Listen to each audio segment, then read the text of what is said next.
Suno to F សម្រាប់ខ្នងក្រោយដែលបែកខ្លាំងយើងត្រូវពុតស្គុតថ្លាពីលើមួយជាន់ដើម្បីទប់ចំណែកមួយចំនួន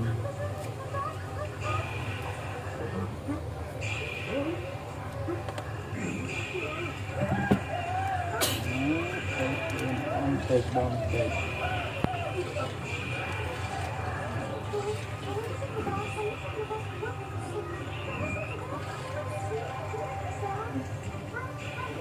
ដៃបងប្អូនព្រោះនេះកន្លាច់តាមបន្តិច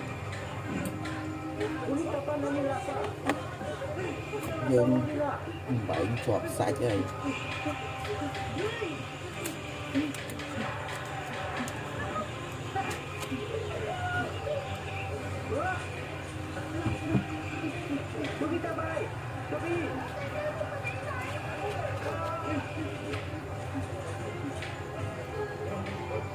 ម៉ាស៊ីនវា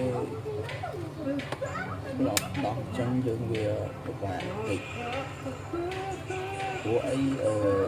កាវតែគឺបាញ់វានៅរបស់ស៊ីនយើងស្រួលដោះដោយសារអីវាសាច់ស្គុតការពារជំរាបទឹកវាយើងគ្រាន់តែប្រើកម្ដៅទៅវារលាយយើងស្រួលគាស់តែសម្រាប់ទៅម៉ាស៊ីនធ្លាប់ដោះជាតិកាវដែលគេបាញ់នឹងវានៅជាប់